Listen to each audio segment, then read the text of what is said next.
Hello, gang. Welcome back to the channel. Thanks for joining. Today on the Ilities, I have a special guest, Mr. Mark Zeller. And Mark will be telling you a little bit about himself and what he's doing these days. Mark and I came to know each other through working at GS1 years ago.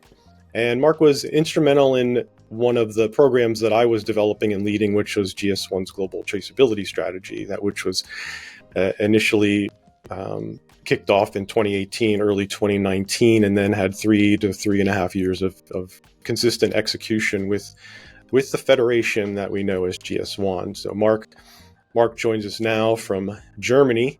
And Mark, why don't you tell our folks a little bit about yourself? Yeah, thank you, Tim. So perhaps a brief overview about my last couple of years. So as you mentioned, I was with GS1 Germany and also with F-Trace for more than 14 years now. And during my last couple of years as the COO of the F-Trace company, what I'm doing today is I'm working as a freelancer consultant on all questions of traceability, supply chain transparency, and mostly combined with software solution, trying to help companies with their challenges and regulatory requirements. And last but not least, I'm also a co-founder of a company called Cold Chain Control, and we are really providing a revolutionary and disruptive solution in cold chain monitoring. So very interesting times. Great. Yeah, so you have a wonderful and diverse background, and I'm glad you're out there, like me these days, consulting back to industry. I find it quite exciting and invigorating, and the diversity of clients and their needs is particularly refreshing these days. So thanks for joining again. So Mark and I are going to talk about two subjects that are close and dear to both of us. One is traceability, and Mark's going to help us dispel some of the misconceptions about software platforms and solutions out there. And then we'll pivot over to cold chain and temperature controlled logistics in particular, because that's a hot field at the moment, has been for a number of years, specifically in healthcare and pharmaceuticals, biopharmaceuticals, and of course in fresh foods. So that's what's on the agenda here for today for our brief conversation. So Mark, I often ran into this as well in my time in industry, even before GS1, where, a solution provider would approach us and say, I have the best thing since sliced bread for a traceability platform. It'll be so easy for you to implement this. Let's get started. And I found that if you're not really savvy about that and you don't ask the right questions, you could be, making some expensive mistakes along the way. What are your thoughts on this area of platforms and solutions, and what would you want industry members to really take away to empower them? Yes, I think what people or customers or companies in many cases forget is not just to focus on the, let's say, technology point of view, on technology, on the solution itself, but many of them really forget to have a closer look at the process which is behind in the supply chain. And so from a solution provider perspective, I absolutely understand this, because at the end of the day, you would like to sell a product. And I guess in many cases, the products are very good.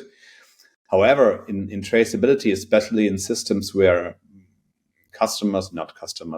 where users have to provide data on all the levels of the supply chain, you need really to organize a process that makes sure that the data, that the providing of data is guaranteed, and this is mostly the problem. So when I look back to I think 5-6 years ago, when all the blockchain hype came over us, and I really remember the times when people said, okay, with first, blockchain is traceability, which is 100% not true. And also saying blockchain is so easy, it solves the problem of the users in the supply chain, such as a farmer or a fisherman. And the truth is, it isn't. It does not solve it. How can it do? It's not capable to do it. And my personal experience is, you really have to deal with those people, and you really have to create support for them to provide data. In many cases, they don't have the data, so it's so easy, and it's so funny the discussions you have with industry and retail. It's always about the big picture and about how to automatically exchange data, which is of course on that level. That's the challenge, but upstream, nobody is capable to provide this in any way automatically. So this is a little bit the thing that I saw over the past years, and so the solution for that, from my perspective, is that you really have to provide them support, which can be you talk to them one-on-one. It's nothing you want to hear, but it's the truth. If you really need accurate data, so this is a little bit a discussion that is not many people do that discussion, but I think it's absolutely essential and critical. Yeah. I think if I were to reflect on your points, because I've lived them as well, it brings me to the sustainability topic right away, because corporate entities and stakeholders in companies who aren't working necessarily towards regulations around sustainability and circular economy, but are just doing it because they think it's the right thing to do, often put these objectives out there that are related to increasing their sustainability and decreasing their carbon footprint. But all of it's predicated on getting data. And the supply chain partners upstream and downstream sharing data with you as the entity trying to measure and then reduce what you're doing. And the big, the 400-pound gorilla in the corner of the room is the fact that companies don't either want to share the data, and if they do, they don't have. Even if they do, they may not have it. And I think industry members going into this and selecting on platforms, looking at traceability and certain technologies that like I'm sure the artificial intelligence conversations that are going on now are going through the same hype cycle that blockchain was going through 6 years ago. While people try to figure out the realities of what you actually can do with it, because that's also a data-driven innovation, if you will. And as people and companies learn that maybe they don't want their stuff contributing to a large language model, proprietary, I wonder how that will shape the future with AI. Yes, I agree. I agree on that. I also think that AI can help in, let's say, validating or verifying information you get, because in many cases we talk about really a lack of, let's say, consistency or data integrity and all the stuff. And I think in 95% of the cases, it's more about the farmer, or let's say the fisherman is really is doing a mistake, or has not the data, what you said. And I think AI can help with that in a way. But the basic thing you said, and I agree that as well, is, so why should a farmer provide data? So this is the question. And in many cases, retail and industry do not really answer that question. They say, okay, we need the data, so it's part of a supplier to do it. So that's the story, full stop. But that does only work on the first tier. Upstream, it doesn't work anymore. And so I think it's really important to think about how can we create incentives along the supply chain that everybody really has a benefit of providing data. So I think this is something everybody talks about as well for years. Nobody really made it to build it up. It's because it's very difficult. And it really needs, from my perspective, some kind of change in mindset. Because I think it's pretty much the same as with the sustainability challenges we have. It's like everybody would like to have it, but nobody would like to pay for it. So this is in a way, this is a little bit the problem we have. And it's the same in traceability and with the data. So the people who have probably the most benefits out of that data are not really willing to pay that to the upstream people. So this is the situation. So in the past, I had the opportunity really to work on a project some years ago, but it's very interesting. We tried to really establish some kind of, let's say, ecosystem around that, saying with some basic assumptions, saying, okay, everybody who's providing data gets money, for instance. Everybody who receives data needs to pay for that. So as basic rules at the beginning, and then to dive deeper and really to build such a system. So I really love that. A little bit like roaming. So it's a bit like this. So it could be very interesting. However, it wasn't continue for a bunch of reasons, but I still believe in that idea to do something like this, because otherwise it will not work. If some stakeholders say, okay, it's good to have it, but I will never pay for it, then it's getting difficult. So this is let's pivot. Yeah, let's pivot over to cold chain control, and tell us a little bit about what you guys are doing there. I think it's exciting news, and hopefully the viewers do as well. And what kind of problems you're solving for. Yeah, exactly. So it's what's the challenge? What are the challenges? So in general, the need or the demand for those temperature or cold chain monitoring solutions will grow significantly, because as everybody can imagine, so products like Biopharma and things like this really need temperature control. Also food more and more. So you have today a bunch of solutions who are trying to do this on, let's say, in real time, not real time, with big data loggers, software, etc. And that's good. However, it does not really tackle all the present and also future challenges and also demands you have. Just to give you an example, think about shipping of pharma products from a wholesaler to a pharmacy. Pretty simple.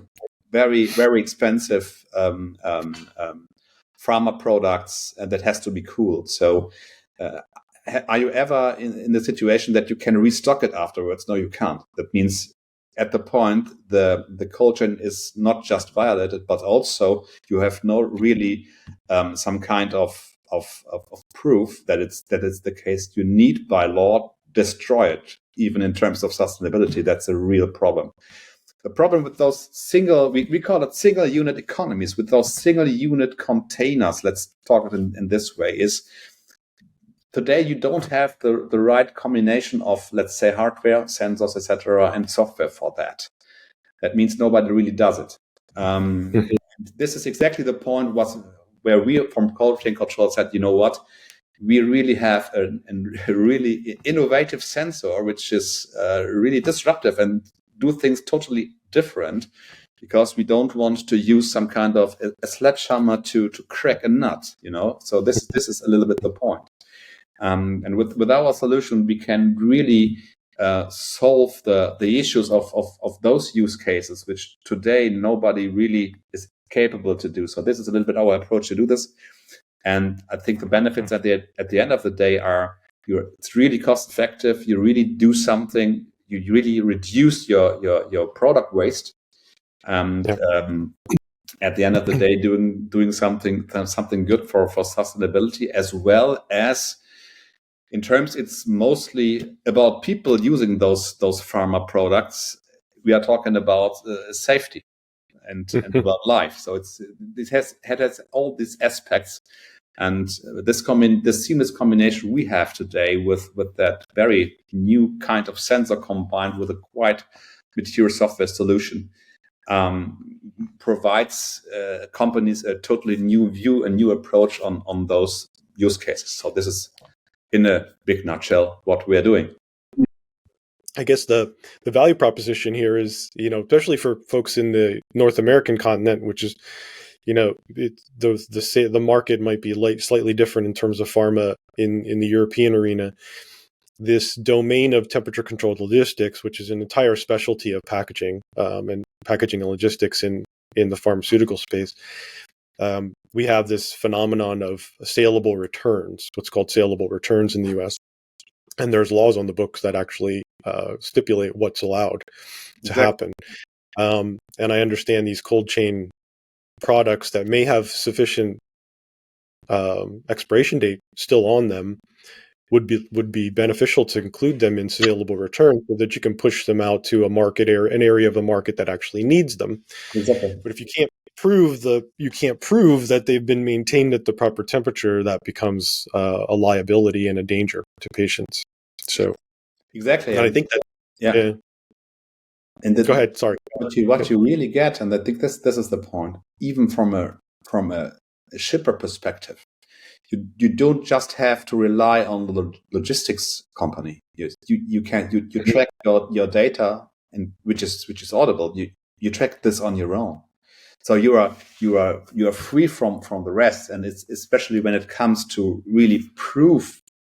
Can I prove that there's no violation? I think this is really essential, and which is really new. You have it in your own hands to get the data. You not need to rely on anything else or anybody else. So I think this is really great. Also, from my perspective, in terms of assurances, etc., because we are talking about a lot of money for the product waste or disposal we have in those cases. So at the end of the day, we strongly believe everybody can really participate, and it was very important for us to simplify the process. You are right. Also here, you need to have to build up some process, but it's very simple. So it's always about being simple, and we do not. In our cases, we say, okay, we do not real time. We need it. We don't need real time monitoring. It doesn't make sense in our case. You don't need it, but it's expensive and it's complex. So put this aside and say, okay, what's the core of it? So it's a bit more about this. And I think this is our approach, and and it's also the feedback we get from customers. It's fantastic. So for our viewers, I think we'll bring it to a close here today. Thanks again, Mark. This has been insightful as always talking with you. And for those of you who are new to the channel, don't forget to hit subscribe so that you don't miss any of the future episodes. We have a nice long list of industry colleagues and experts to bring to you across a number of different domains and industry sectors in the future. So stay tuned for that. If you like the content, hit that thumbs up button. That helps out a lot. I don't make any money off of this, but it helps with engagement for sure. So with that, thanks again, Mark, and we'll see you all next time. Thank you very much, Tim. It was a pleasure.